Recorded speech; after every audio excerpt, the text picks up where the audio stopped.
Pounding the meat, we are live, baby. We got a good show tonight. I hear some people are taking shots for every time bro is said. Good luck. Plan your funeral, because tonight's your last night. We're excited, man. We have a legend. Mr. Vince Russo is here tonight with us. Pumped. What up, Wrestling Bonkers? How are you? We are live on 2 channels tonight. What up, Clint? We are live on the PTM YouTube channel. We're live on the Hannibal YouTube channel. What up, Hannibal fans? What's good? We're excited to bring Mr. Russo on, man. I'm pumped. Well, ladies and gentlemen, without further ado, I'm going to bring on the former World Heavyweight Champion, the King of Bros. Ladies and gentlemen, Mr. Vince Russo. There he is. What is going on? A nice open, bro. I really was enjoying watching that open. Very nice. How you doing, man? Good. Thank you for being on Pounding the Meat. Thank you for being on Pounding the Meat with me. I appreciate it. I'm happy, bro. I'm happy to be here, my friend. Like I said, we're also on the Hannibal TV tonight. Yes. So shout out to the Hannibal. I always like that. Hannibal always did me right over the years. I've always been a fan of Hannibal. He's a great dude, man. He's a great bro, right? Yeah, he's a cool dude, man. He's always done me right over all the years, man. I'm excited to talk to you tonight, Vince, because I got a few questions, but I love hearing your side of things and your input on pro wrestling in general. I've always enjoyed your show. You have a podcast, right? Yeah, man. Yeah, I do multiple shows. We cover everything. russosbrand.com. I'm usually doing like 3 or 4 podcasts a day. Nice. I listen to some of it, and it's fantastic, man. You guys got to check it out. Thank you. Like Vince says, you want to hear the truth, you tune in. You tune in because there's no vested interest, right? It's just straight from the hip from Vince Russo. It's the truth, bro. I am not looking for a job. I'm not looking to be hired. I'm my own boss, and I'm loving it. I paid for my own paid wall, so nobody can cancel me or censor me or shadow ban me. So, Russo's brand is a place where we say what we want, what we think, and what we feel. There we go. Vince, I want to start out with you growing up and how you got into wrestling. What really got your interest into wrestling, man? Where to start? Well, bro, I'll be honest with you, man. Growing up, we all have things that we like. Mm-hmm. And, bro, wrestling was one of many things. I was not a wrestling mark growing up. There were many things I love. I'm much more of a baseball mark, 1000%. I am a baseball mark. I am a music mark. I never considered myself a wrestling mark. I enjoyed it. I definitely enjoyed the entertainment aspect of it. I enjoyed the characters.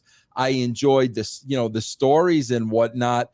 So, I grew up a fan of the business, but unlike a lot of these absolute morons today, there was never a point in my life where I was obsessed with the wrestling business. I was just a fan of the genre. What do you consider, now I hear fans, I hear marks. Yeah. What do you consider a mark? A mark is somebody that has crossed the line. When you are now obsessed with wrestling, and I mean it's 24/7, morning, noon, and night. That's all there is in your universe. That's all you talk about. And somewhere along the line, you've convinced yourself that this is real. That is a mark. And that's dangerous, bro. I'm all for being a fan, man, and being a loyal fan. And, when you really like something, you give their money to it. You like a band, you buy all the albums. You like the sports team, you buy all the jerseys. I'm cool with that. What I'm not cool with, bro, is when it turns into an absolute obsession. Right. Then I think it's approaching dangerous territory. Right. So you started out you own some video stores, you know, rest in Right. peace to Blockbuster Video, West Coast Video.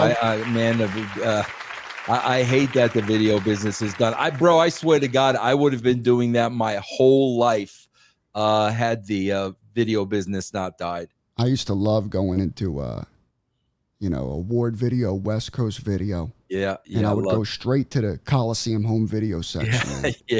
Yeah. All the colors on the VHS tapes. They knew how to get your attention. Oh no, the packaging back then for Coliseum was tremendous. Absolutely. They did a great job. Yeah. You know, and my dad would go, all right, you get to rent one tape. Yeah. Yep. And man, I went down the line. I miss video stores, man. Oh, me too, bro. Me too. Now it's Peacock. I'm still holding out hope, bro, because I'm a big vinyl guy. I got about 4,000 albums, and vinyl made a comeback. I'm still holding out, bro. I think video stores are going to make a comeback. I really believe that. You think they're going to keep it with the Blu-ray, or they're going to go retro? They're going to go beta? They're going to go VHS? What are they going to do? I don't think they're going to go that far, bro. I think we'll keep it Blu-ray, but I'll be happy with Blu-ray, bro. I'll be happy with that. Yeah. You had the video stores. Yeah. Then, and the big boys come in. You got Blockbuster coming in, right? So you knew that the end was near. Yeah, absolutely. Yes. So you start, how'd you get your job with WWF Magazine? How'd that happen? Well, I ran a couple of promotions in my wrestling stores where, you know, I paid the WWE directly for talent. And bro, they went over huge. I brought Jake in. I brought Demolition in. I brought Brutus the Barber Beefcake in, and they drew huge. And somebody locally who had a wrestling show on the radio came into my store because they were looking for advertisers and sponsors. And at the same time, exactly what you said, bro, the writing was on the wall with the video stores. Yeah. So I knew I'm going to have to get into something. And like I said, bro, the way I looked at it was, you know, I was a fan of wrestling, you know, literally, bro. Yeah, it'd probably be cool to work in the wrestling business. Wasn't a dream like all these, you know, people in the business with dreams. No, bro, I needed a job. I thought it would be a fun job. So I started advertising on this person's radio show, John Arizzi. I'll put him over. Me and John had a falling out, but we're friends today. Everything's cool. Hey, that deserves a round of applause. Me and John are totally mending cool. fences. Yeah, absolutely. And then I branched out on my own. I started doing my own radio show. I was paying for my own airtime. I was running out of money. I wrote Linda McMahon a letter. I let her know what I was doing. I told her I was a writer by trade. I had a degree in journalism, yada, yada, yada. And bro, believe it or not, I got a call from Linda McMahon. The magazine was looking for freelance writers. The editor of the magazine called me. I was freelancing maybe 2 stories a month, of $150 a story. Wow. Then the editor was let go. And I interviewed for the job. I got the job as the editor, and that's how I got into Titan Tower. Once I got into Titan Tower, I really brought the magazine to new heights. We started the Raw magazine, and I was very, very outspoken, bro. I was very, very vocal. I hated where the product was back then. I thought the product was atrocious. It was very hard to go to work every day when we were doing TL Hopper and the Goon. And I was going to say, this is Goon, Mantor. Yeah, bro, Freddie Joe Floyd. And it was very hard to go to work every day. I started creating my own angles in the magazine. I was very, very outspoken. I wanted to go work for WCW. I kind of had a heart-to-heart with which Vince walked into that meeting. And, I just basically said to Vince, if all I'm ever going to be doing here is the magazine, I need you to tell me that. Because if he would have said that, I would have went on to greener pastures. So we had a real hard conversation, bro, where I was either going to be fired or I was either going to go to the next step. Was that the first time you met Vince? No. I used to meet with Vince monthly for the magazine, but this was a real, he's going to fire you, or he's going to take notice of you. It Right. was that type of a thing. Luckily for me, he took notice, and that's how I started, writing, Raw and Attitude Era, and the rest is history. What was it like for the first time meeting Vince McMahon? Bro, I'll be honest with you, because the first time I met him, I wasn't working for the company. Okay. I was doing my radio show, and they had this big steroid symposium that I went to because I was a journalist, and I wanted to hear their side of what was going on. Bro, I swear to God, and I got to tell you, and I've had my differences with Vince over the year. Bro, through wrestling, I got to work with a lot of, sports figures, celebrities, you name it. Bro, I was in a room one-on-one alone with Pamela Anderson at the height of Baywatch. Yeah, so, I mean, this is what we're talking about. But, bro, I am telling you, Vince McMahon is the only human being in my life, bro, that when I first met him and he walked into that room, bro, I felt the presence like I have never felt before or since. And like I said, man, I've met a lot of powerful people over the years, but the first time I met Vince, there was such a presence of power. Right. Very, very, very hard to explain, bro, but very, very real. He walked in. Did he have a whole crew with him at all times, like bodyguards? Or was it just he was never that way, bro. He would always have, like, him and Pat Patterson were very tight, so it was always him and Pat, or him and Bruce. Him and Bruce go way back. It was never like that where a sea of people would walk in. He wasn't that kind of a guy, bro. All right, so eventually, you get the writing position for WWF at the time, head writer. How did that happen? Because the ratings were getting pretty bad. Right? They were very bad, bro. They were very, very bad. The company was in the red, bro. They were not a publicly traded company at that time. They were in the red. They were in trouble. They were doing the same thing, bro, they'd been doing for decades. Right. And I had a much, much, much different approach. And I honestly, I feel a couple of things were going on with Vince at that point. I think, bro, he was smart enough to realize what they were doing was not working. Right. He had the same old guard around them that had been doing the same thing for years and years and years. I was a New Yorker with a very big mouth, and I had a lot of confidence. And I really think, bro, to be honest with you, I think it was a point where he had nothing to lose. I got nothing to lose. Like, we're in the shitter. I don't know how to fix this. We've been doing the same thing forever. I really feel, bro, he had nothing to lose. So he calls you, I guess? He tells you bro, I got called up into his office after a horrible, horrible Raw. And, bro, I swear to you, I thought I was getting called up to be fired. I thought he was going to he was bringing me up to make an example out of me because he was in a very bad mood. Really? So I walk up there in his office, and, bro, anybody who was anybody at the WWE at that point was in his office. Bro, I swear to you, in my mind, I'm thinking about what is my next job going to be, because I really felt he called me up there to make an example out of me, and he was going to fire me in front of all these people. And I was really like, okay, like, let's get this over with. But so who's in there? Who's in this room? Oh my God, bro. JR, Bruce Pritchard, Pat Patterson, Jim Cornette, Shane McMahon. I think JJ was still with the company. His entire inner circle. Everybody was in there, bro. And I thought he was going to drop the hammer, puff out his chest, make an example out of me. And I honestly, I was like, I'm thinking in my mind, what's my next job going to be? Let's just get this over with. Right.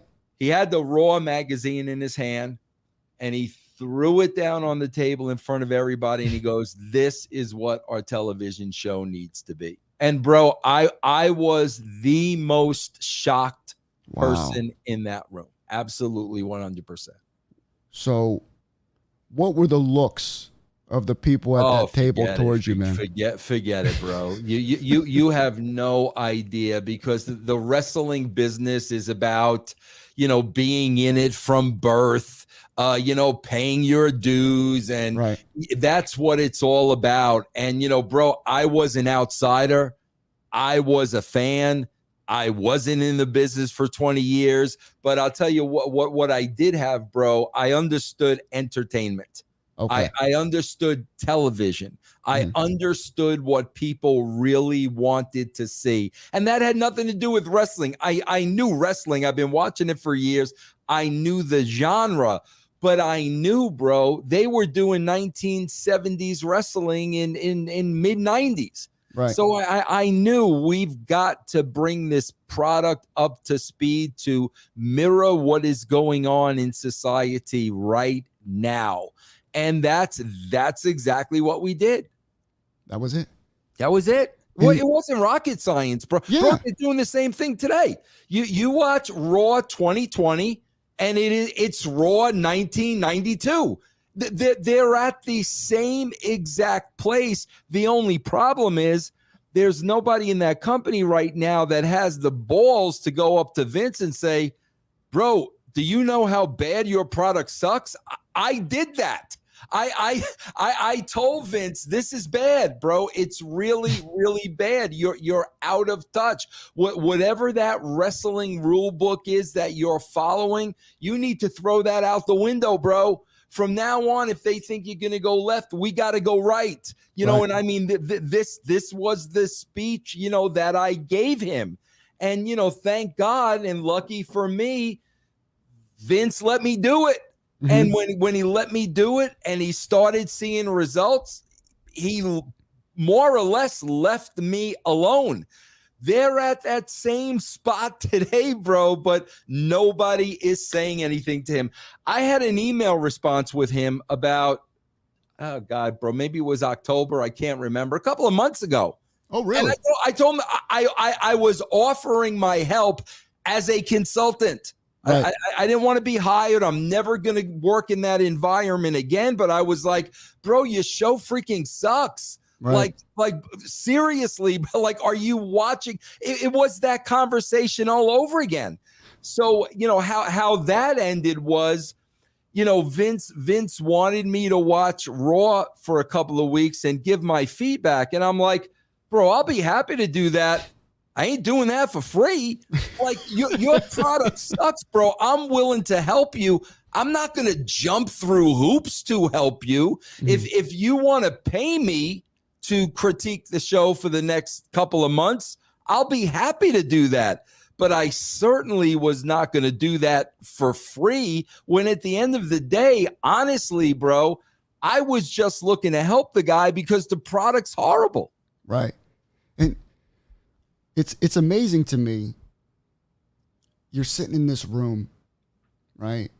And the ratings are basically where they are now. Right? Yeah, I mean, much higher, bro. Much higher. But yeah, bro, we were below 3 million people, and that was Panic City. Like really? that. Oh my God, that was Panic City. I would say at the time, bro, they were probably at an average of 2 to 2.5 million at that time. And that's really the average now. That's not even the average now, bro. Raw's flirting with 1.5 million. Wow. Yeah. Wow. That's incredible. And so, okay, so did now Jim Cornette, everyone knows the feud between you and Jim. Did he say anything to you that day? No. Nobody said, bro, like they were dead silent. I'll be honest with you, bro. The only one in that room that was excited about it and was willing to do anything I needed to help me, the only one was Shane McMahon. Wow. Shane McMahon knew, because, bro, Shane was younger. Shane knew these guys have been in here forever. Shane knew it wasn't hip. It wasn't cool.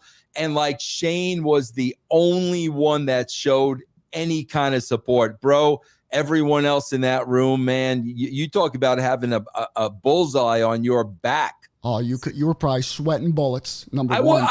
I wasn't sweating bullets, bro, because I swear to God, you can look at this as arrogance or confidence. The bottom line was, bro, I knew they needed me more than I needed them. If Vince McMahon was going to fire me, I was going to find another job. I wasn't worried about that. They needed me. They needed new blood, new ideas, a new direction. So if they wanted to come after me and try to take me down, bro, knock yourself out, because at the end of the day, all you're going to be doing is hurting yourself. Right. So you become the writer, right? All of a sudden, your life changes from this point on. Pretty much. Yeah. What was a day in the life of Vince Russo, the head writer? Like, I always wondered, how much do these guys work? Now, I know we can't talk about today because it's probably totally different than it was then. But say, like, all right, Monday morning, you have a Raw that night. What was a day in the life of Vince back then, Vince Russo? Oh, man. Well, first of all, bro, I see, here's another thing, bro. Like, I traveled with Vince. And there are people, obviously, that would dream of that. Right. Bro, it was miserable. It was absolutely miserable. Bro, my first travel partner in the business was Howard Finkel.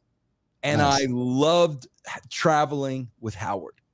Vince was awful. Why was that? Yeah, why? Yeah, because, bro, you'd show up at his house. You go into the town on Monday, so you're showing up at his house at 6 o'clock in the morning. Wow, so the minute you're in the car with him, he doesn't talk about anything else but the show. Bro, he doesn't watch sports. He doesn't watch movies, nothing. It's wrestling 100% of the time. So the second you're in that car with him, it's wrestling. Bro, then when you're on the plane, there was no private plane back then. And, bro, I didn't fly first class. I never flew first class in my life. I'm not that guy. I'm not that guy. So then you're on the plane, bro, and he wants to meet you in the galley. We're in the galley talking about the show, pissing the stewardesses off like you have no idea. So then, bro, we're talking about the show on the plane. We get to the building. We got a production meeting. We're talking about the show.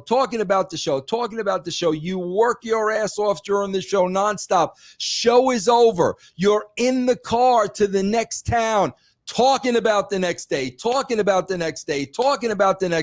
6 o'clock sharp. You got to be in his room. Go in the room at 6 o'clock sharp, talking about wrestling. Bro, it was nonstop, 24/7. When I tell you, bro, this is a man, and this is why he's made $1 billion. Mm-hmm. There's nothing else in his life, bro, like nothing. And that's why, bro, I was only there for 5 years. He burnt me to a crisp, bro. In 5 years, I was done. I was finished with it. And that's a mistake on his part, because I was very, very valuable to him, bro. Bro, you can't drive me into the ground. When you're a creative person, bro, you got to recharge your batteries. You got to know when to rest. You got to take a nap, for Christ's sakes. When you're driving somebody nonstop 7 days a week, bro, you're going to burn them out. And I'll never forget, bro, he used to get the biggest kick out of this. By the time we were done with the Raw, we finally get into the car. And, bro, like, I am so shot.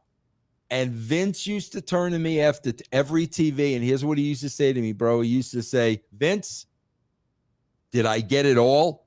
Meaning, did he get every single last drop out of me? And I was like, yeah, Vince, you got it all. But eventually, bro, that's what burnt me out. Wow. Yeah. So 6 a.m. to who knows what time, because Raw was done 10 or 11. Bro, by the time you're out of that building, it's way past midnight. How much sleep did you get? Honestly, 4 hours. Wow. Bro, it's nonstop. It's not. And, bro, you got to understand, back then, bro, it was just me for a period. It was just me and him. Then he had to run the company. So he's like, Vince, you got to find somebody, you can work with. That's when Ferrara came in, and it was me and Ed. Bro, there were no 25 writers. Right. There was 2 people. That's it. It was me and Ferrara. We'd write the show from beginning to end. We'd present it to Vince. Vince would put his little tweaks on it, his little notes, and that was the show we did. It was simple, bro. It wasn't rocket science, man. Right. So while you're writing the shows, how much responsibility was given to you as far as like, all right, Vince goes, all right, I have a new character I want to present. Vince, never you do this for it. Vince didn't present characters. Okay. How'd that work, bro? When you got an Edge or you got a Christian or you got a Val Venus or you got a Test or you got any of these new guys. Okay. They would tell me, JR would tell me, so-and-so is ready. Okay. When they tell me so-and-so is ready, now what I'm doing is, bro, I'm sitting down with that talent. Okay. For hours. Because what I'm trying to do, bro, is I am trying to get in that performer's mind and in his heart and literally inside of him to see what makes him tick. What excites him? What are his strengths? What are his weaknesses? What's unique about this individual? What can I pull out of this person that nobody else has? That's what we would do. And after that exercise, that's when I would come up with the character. And okay, so did they have a name and a look already, or just a guy? Nothing. Adam, I would sit down with Adam Copeland. Okay. Adam Copeland was ready to be on TV. Okay. I interview Edge. I learn all about him. I come up with the idea, and I pitch the idea to Vince. Once Vince likes the idea, now they go to creative services. They get him. What is he going to look like? They get with Jim Johnson. What's the music going to be? They get with TV. What's the intro and the pyro and all that? But that's how it was done back then, bro. That's why everybody had characters. And the reason why you interview them to nauseam, bro, is because they're not actors. So you got to find something from within that's very, very real. So when they go out, they believe it. And it's easy for them to do. It's basically their personality magnified 1,000,000 times. Right. But today, bro, I don't even know what the system is. All I know is I don't see characters today. So I have no idea what the system in place is. When you look back on it and, you went through the vetting process of getting the character underway and all that, who was probably your favorite that you helped create? My favorite character, bro, because it was so much fun to write for, and he was so freaking good, was Goldust. I mean, without a shadow of a doubt, bro. Let's go. Because I could write anything, and he did such a masterful job with the character, bro. It was that was probably my most creative, of all time, and that's because Dustin was just so freaking great at it. Yeah, he was invested, man. You could tell. Yeah. Yep. He scared the shit out of me when I was younger, man. I was like, "The hell's going on?" Yeah. But even the vignettes. Yeah. Yep. The way he would whisper and the Hollywood behind him. You don't see that anymore, man. You don't see any of that. Yeah. Wow. All right. Who was the hardest to develop? God, bro, there really wasn't one, because when you take them as an extension of themselves, it's who they are. So all you got to do is magnify it a million times over. So it's really not, Austin's Austin. Rock is The Rock. Mick Foley is Mick Foley. It's just a matter of taking that personality and just magnifying it a million times over, bro. So it's really not that difficult once you get into the head and the psyche of the individual you're dealing with. Right. Now, were there times when you're working with these guys, right, where you would pitch something to Vince. Did you ever get into arguments with Vince or back and forth? Yeah, How bad did they get? I had a really, bro, there was one time I got in a yelling argument with Vince. One time, and I'll never forget it, bro, because it took place in his limo. And, bro, when I'm telling you, he's in the front and I'm in the back, that's how close we were. Right. But what it was about, bro, is I'll never forget it. We were going into the Survivor Series with Austin and Taker, right. Highway to Hell. We were going into this fight. Bro, those guys were such close friends. They wanted to have a babyface match.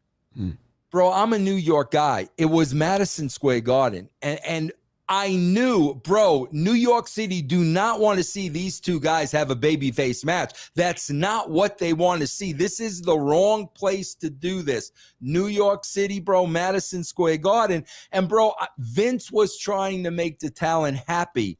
And I totally got that. I totally understood it. They were his two biggest draws, his two top stars. But I'm like, bro, this is wrong, man. They don't want a babyface match. And, bro, Austin and Taker will tell you to this day they had the wrong match at Madison Square Garden.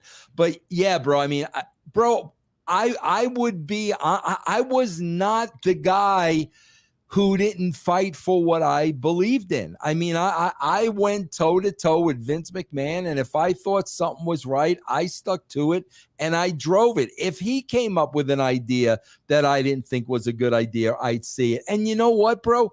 He respected me for that because nobody else was doing that.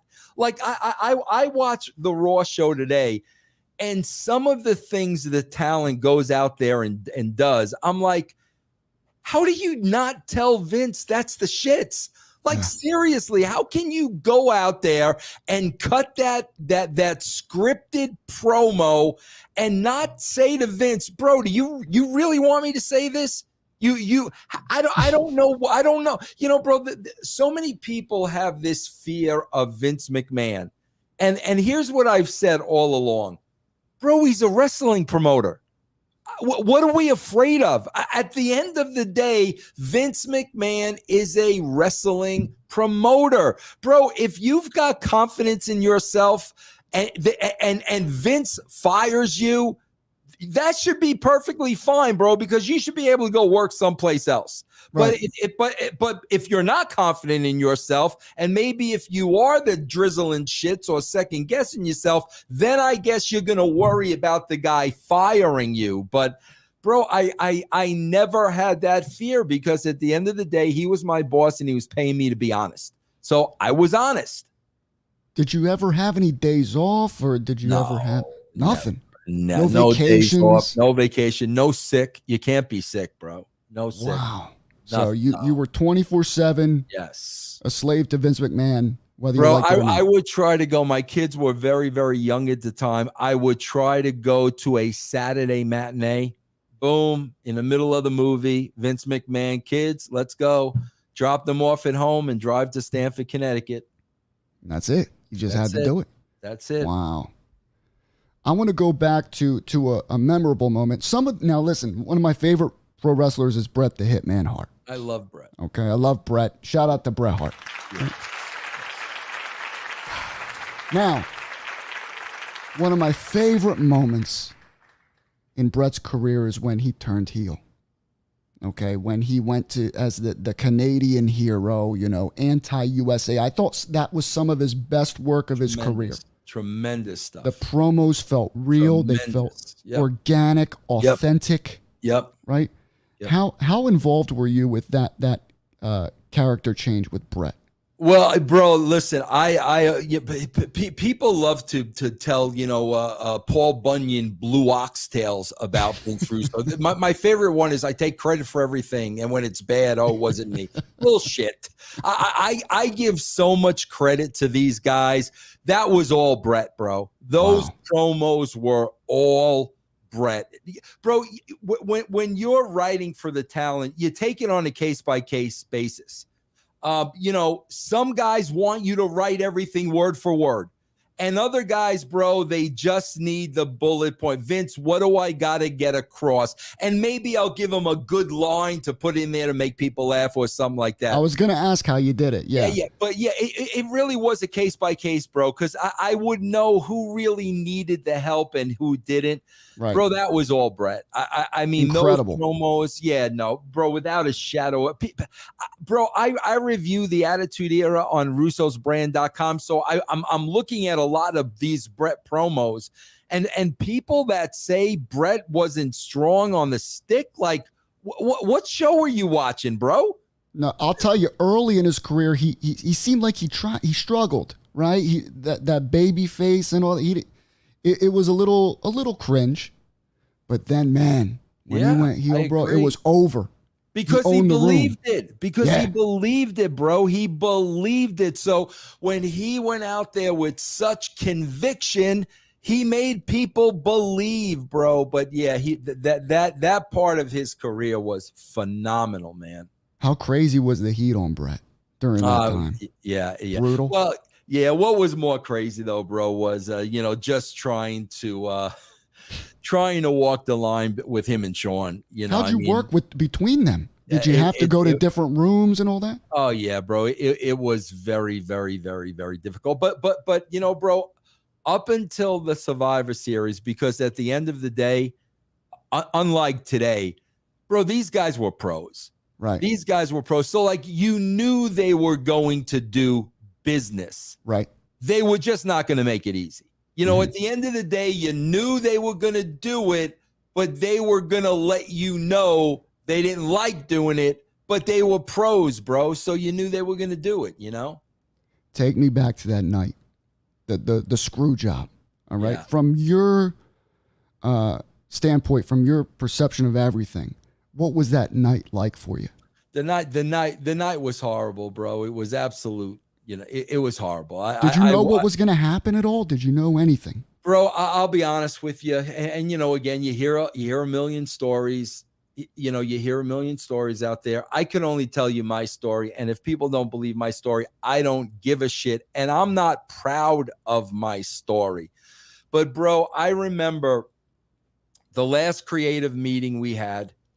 Bret did not want to do the job for Shawn in Canada because he hated Shawn that much. I was a silent third party on the phone because Vince wanted a witness between his conversation with him and Bret. So he had me on the phone without Bret knowing it. When I'm telling you, bro, Vince pitched him everything. And you're on the phone. Yes. I was witness to this. Yeah, everything. Bret, no. Vince was afraid Bret was going to bring the WWE title on WCW TV. Not because he didn't trust Bret. He didn't trust Eric Bischoff. Right. Because remember, Medusa had done that. Right. That was the last thing Vince wanted. So, bro, literally, we started the creative meeting that day, probably at about 9:00 in the morning. And it was just me, Vince, and Cornette. It was only the three of us. Bro, it's now 9:00 at night. And I am so fed up and so frustrated. I got a family. I just want to go home. I was so frustrated, bro. I blurted out, Vince, have Bret, have Shawn put him in the freaking sharpshooter and have Earl call for the bell. Like out of pure frustration, bro. I just wanted to go home. I'm done. Like we've sat here all day. We've pitched a million stories. He doesn't want to go for any of them. Screw it, bro. Tell Shawn to put him in the sharpshooter and ring the bell. Okay. Then I went home. Bro, this was probably on a Wednesday. Okay.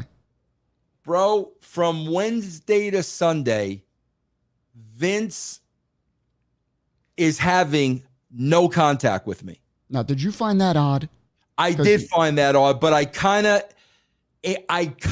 knew in my mind that whatever he was going to do, Vince was trying to protect me as the writer, and he was going to take responsibility.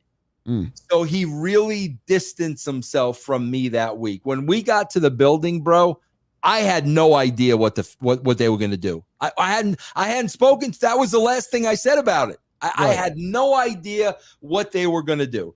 Who Vince met with and, who said what, I have no idea. I wasn't a part of that. Did you talk to Brett at all or anything? Not at all. Did you see the camera crew? Because I think they were filming that. Yeah, they were. Yeah. But I was not involved with the match at all that day. I was not involved in it. I didn't know what was going to go on. So I'm sitting at the gorilla position and I'm sitting next to Taker. Okay. And then I'm watching Sean put the sharpshooter on Brett and the referee ring the bell. And I'm like, holy shit. Like, I can't believe that that's what he did. So you're sitting with Taker. What was Taker's reaction to this? Bro, he threw the chair across the room and was off. Really? Oh, yeah. It was bad, bro. It was really bad. And, bro, that's the thing. It's like, Cornette claims that he came up with the idea and Russo's lying. Bro, I'm not lying because I wish I never said it. I'm not taking credit for something like that. I hated that day. One of my, bro, the only worst day, worse than that in me working in the business was the death of Owen. That was the only day. This was the worst day that I wish never, ever, ever happened. So the last thing in the world I'm going to do is walk around taking credit for it. I'm just telling you my involvement in the story, and that's how it went down. And I hate that happened. But, bro, I'll tell you that to this day, and I told Brett this immediately after, I was on Vince's side 100%. I was going to ask you, do you think it was, what's your opinion on it? He should have did what Vince told him to do. I was on the phone when Vince pitched him 100 ideas. He said no to every single one. Vince was afraid Brett was going to embarrass him on WCW. Bischoff was going to orchestrate it. And at the end of the day, bro, Vince did what he did to protect his company and everybody in it. I know that. And, bro, listen, Vince and I have we don't like each other today. But to this day, I will tell you, I understand why he did it. I was in the middle of it.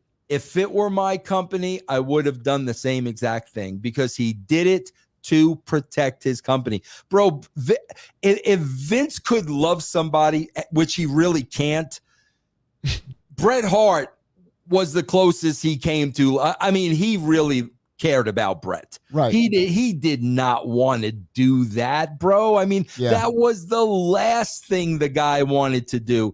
He did that as a last resort because there was just no other way out for him. Right. You mentioned the death of Owen. I was going to go there. Might as well do it. That night, from your point of view, right? What was that like night for you? Take me through it. Well, bro, see, a lot of people don't, again, you'll hear the narrative of what people want to believe. Okay. A lot of people tweet you and they say, you killed Owen. You killed Owen Hart. Yeah, exactly. Bro, here's the fact of the matter. That entrance for Owen was not written in the show. Okay. Bro, this is late Thursday night. I'm dotting the I's. I'm crossing the T's. I've got the format in front of me. Thursday before the pay-per-view, right? Before the pay-per-view. I'm finishing the show. All right. Okay. There's no grand entrance for Owen Hart. While I'm working on the show, I get a call from the director of operations. His name was Steve Taylor. Mm-hmm. While the show's in front of me, Steve Taylor calls me and says, Vince, the people that rig Sting are going to be at the show in Kansas City. Is there anything we can do in the show so they can show us what services they could offer us? Ah, okay. That's how it went down. So now I've got the script in front of me. So they're trying to sell their service. Okay, gotcha. Exactly. I got the script in front of me. I'm going through the script. and I see the blue blazer.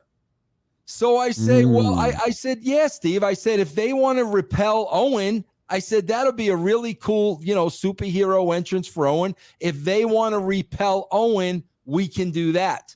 Okay. Bro, that's how it happened. I mean, that's exactly the way it went down. Wow. And bro, I got to tell you too, you hear so much bullshit. Bro, the last I saw of Owen that day, he was in a brown jumpsuit and he was at the coffee urn getting coffee. Bro, he'd been rehearsing it all day. So I said to Owen, I said, how'd everything go, bro? How's everything going? He goes, Vince, no problem. Everything, rehearsal went fine. Everything went fine.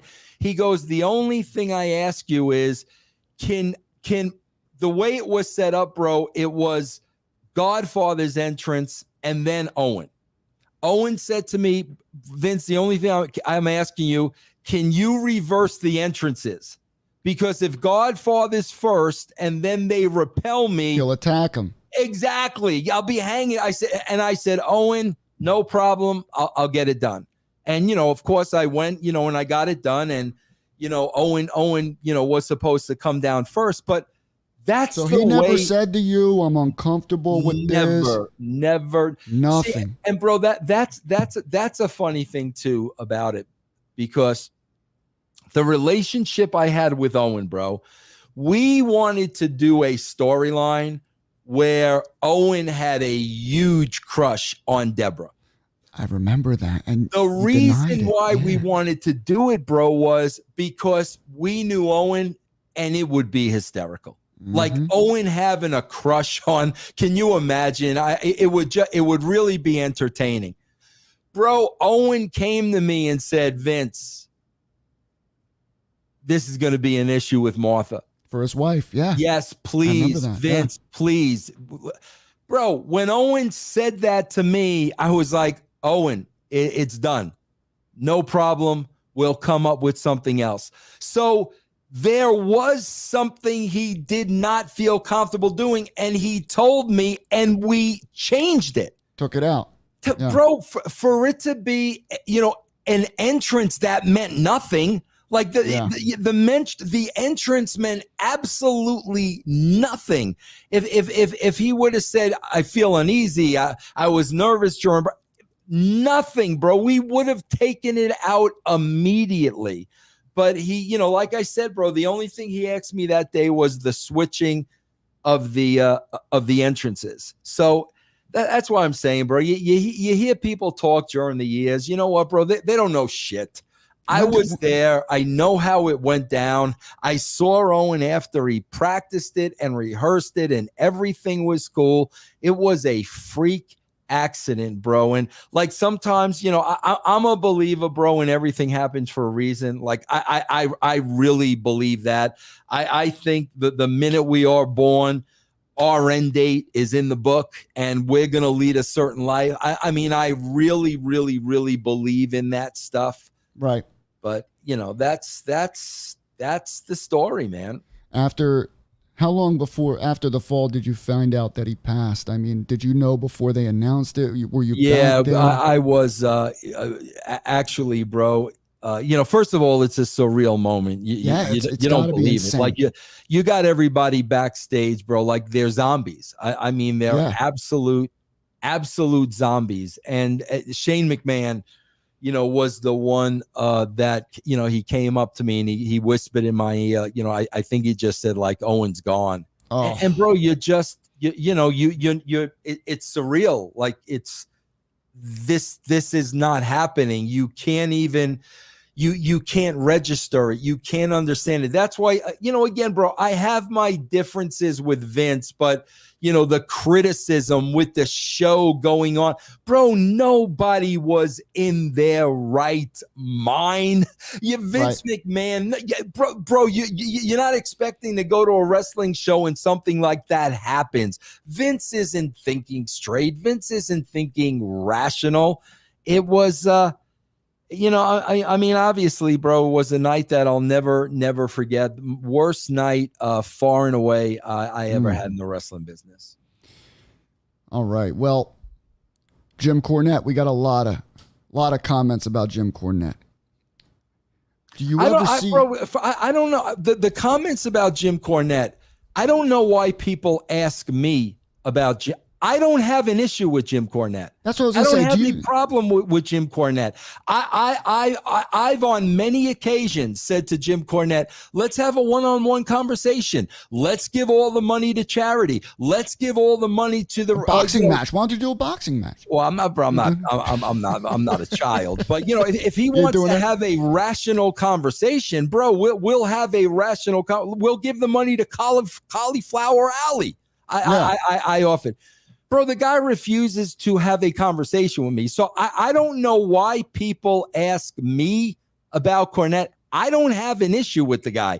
The guy's got the issue with me. So go talk to Cornette. I don't know why people ask me. Why do you think that, though? Do you think it's still jealousy from you being brought on? Bro, I'm going to tell you, it's really two things, okay? Bro, here's number one. Bro, Cornette hates New Yorkers.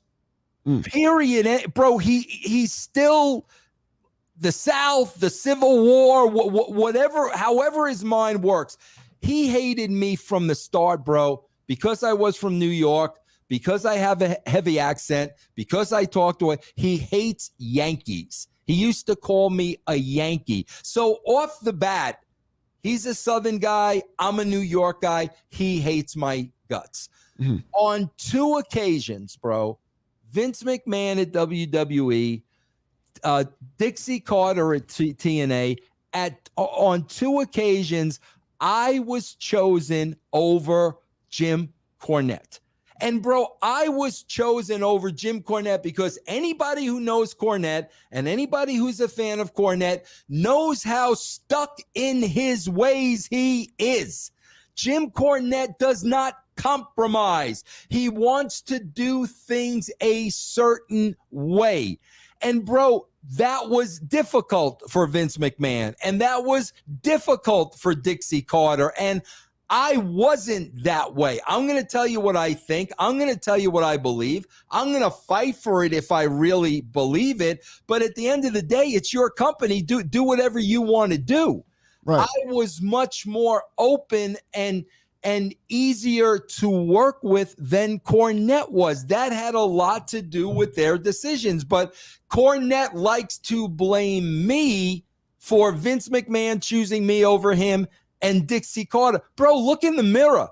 Look in the mirror. Ask yourselves, well, God, I got so much more wrestling knowledge than Vince Russo, and I've been in the business since I'm 8 years old, and yada yada yada. Why would they choose him? Answer your own question, bro. And like I said, everybody who knows the guy knows, bro, it's his way or the highway. Bro, it doesn't work that way in a corporate setting, man. Mm-hmm. Are you open? Say he did respond one day, reached out to you. Are you open to burying the hatchet with Jim Bro, Cornette? I've offered 1,000,000 times to have a conversation with the guy. A million times. So that remains open for him. Absolutely. You just got to step in. I don't have an issue. I've got no issue with the guy whatsoever. And like I said, bro, Cauliflower Alley. Bro, there are a lot of retired wrestlers that are on hard times. Right. Bro, if we did a pay-per-view debate and we charged people and all our proceeds went to those wrestlers, like, are you crazy? Are you serious? Like, you hate me that much, bro, that you aren't willing to help, wrestlers who could really, really use a payday at this point in their lives? And, bro, then you got to ask the question, okay, bro, so if he's right about everything, then why is it that I'm the one willing to have a conversation with you, but you're not willing to have a conversation with me? Like, right. That's odd to me, bro. Why are you the one refusing to have the conversation? If you're right about everything that you're saying, what are you so afraid to face me face to face for? Right. Well, I do think, based on what you've told me, I don't see it happening.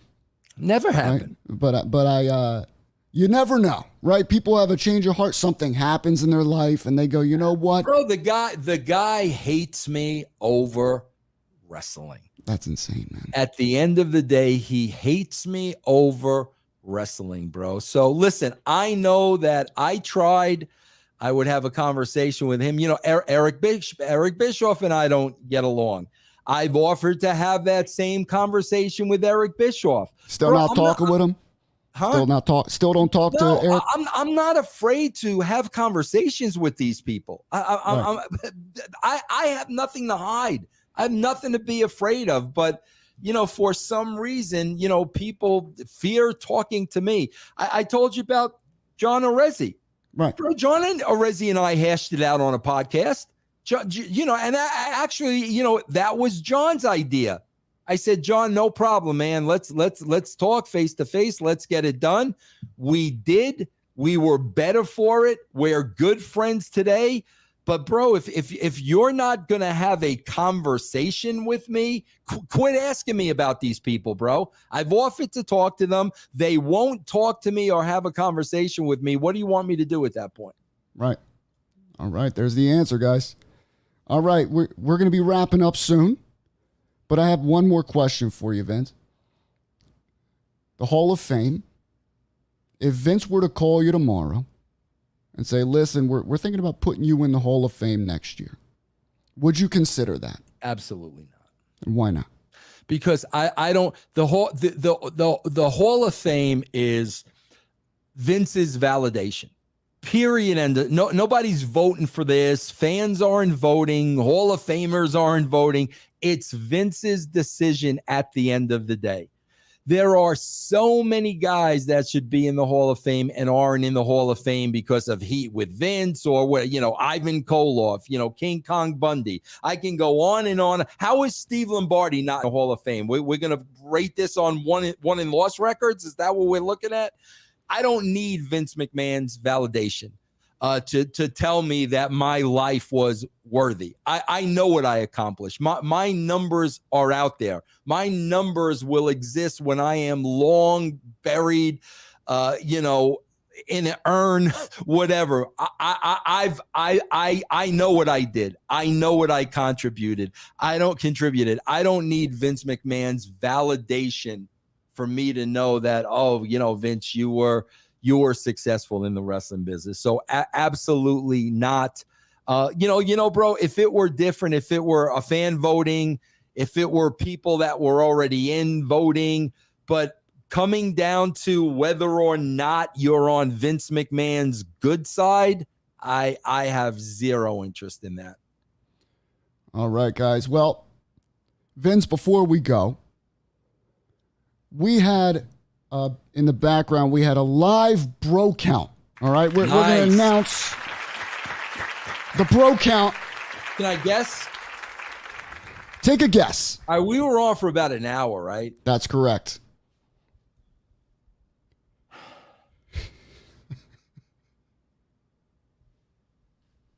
You multiplying by the second. One a minute would be 60. I'm sure I give more than one a minute. Maybe I give 1.5 a minute. 100. You're pretty off. All right, you're pretty off. Nice try. What was it? So, now we got to go back and check this, but this is a live count. We're at 217 bros. That's doctored. 217 bros. Doctored. That's doctored information. That's incredible. Official. That's not official information. But Vince, thank you so much. I got to have you back on because, man, there's so much more I want to ask you. A lot of people watching right now, and they love hearing you talk. Whether they love you or they hate you, they love hearing you talk. Where do they go to listen to you, Vince? Tell them. Yeah, guys, please go to russosbrand.com, bro. We've got so many shows. So great. I got great co-hosts, a lot of people in the business. Or go to patreon.com/Russo TWC. Woo, you heard it first. That's where you go. We're probably at 219, 220 bros now.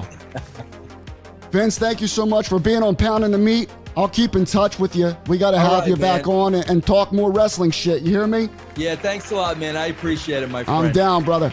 Thank you guys for tuning in, and we will see you next week on poundingthemeat.com. Make sure you give the video a like, give Hannibal a like, give him a subscribe, give Vince a subscribe, give me a subscribe. Give us all a subscription, man. We work hard for this shit, and we appreciate you watching. Take care. We'll see you.